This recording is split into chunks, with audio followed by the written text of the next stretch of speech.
Hello everyone, my name is Peter Steele with Learn Code Today, and welcome back to another video in our series on C# algorithms. Today we're going to be taking a look at an algorithm that's going to determine if a value is within a certain amount of any given number. Let's begin.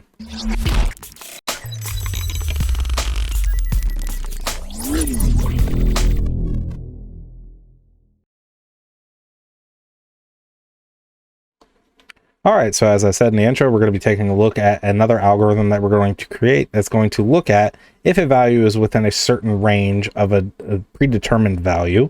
In this instance here, write a C# program to check that a given integer is within 10 of 100 or 200 and return true if it is, return false if it is not.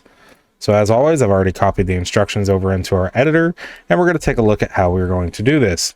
So just like before, we're always going to start off with our public static bool method here, and we're just going to call this checknums. I know I've used this in another video, but it works. So the integer value that we're going to get, we're just getting one value, right? It's just saying check a given integer. So we're going to just call this n in this instance here. Now we are going to set some constants here. So we're going to say constant int num1 is equal to 100. Constant int num2 is equal to 200. Now I'm not going to worry about predefining the 10 as a constant, though you probably should. But in this instance here, we're just going to say return, and we're going to use the ternary expressions and operators and all that again. We're going to say, okay, well, if num1 minus n, all right, is less than or equal to 10, or, again, we're using that pipe symbol, double pipe symbol for the or, num2 minus n is less than or equal to 10, then where you want to return true, and then we want to return false. Okay, so that seems pretty basic, right? Seems pretty simple. There's one caveat to this here, and I will mention the fact that it wants to know if it's within 10.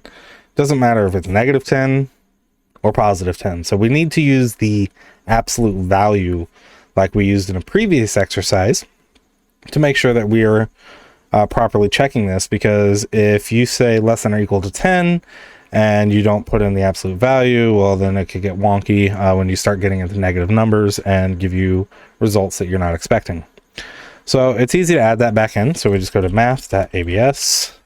We add in our parentheses here. And same thing for this. Okay, so now we're taking the absolute value of number 1 minus n, number 2 minus n, getting that absolute value. Is it less than or equal to 10? If it is, return true. If it's not, return false. One of these is not needed. Actually, both of those are not needed. And that is our method that we're going to be using. So let's go back up here, and we will do our console write line as always, check nums, and the first output, or input I should say, that they're giving us is 103, then 90, then 89. So we should expect true, true, and false. So 103, we will copy that. 90, and this is a condition to check to make sure that you had the foresight to do the less than or equals to and not just less than. And then 89, which should give us 11. So if we go ahead and run this, we'll zoom in here, and you can see that we do indeed get true, true, and false. So again, it's not really a complex algorithm. It's just building upon what we've already worked on in the previous 3 examples by taking the ternary operator and using it in a single line expression, using the absolute values of difference between numbers, and then just using some basic conditionals to check and returning Boolean values. So I hope you guys enjoyed this video. If you did, give it a like, and make sure you subscribe to our channel if you haven't already, and we will catch you in the next one. Have a good one.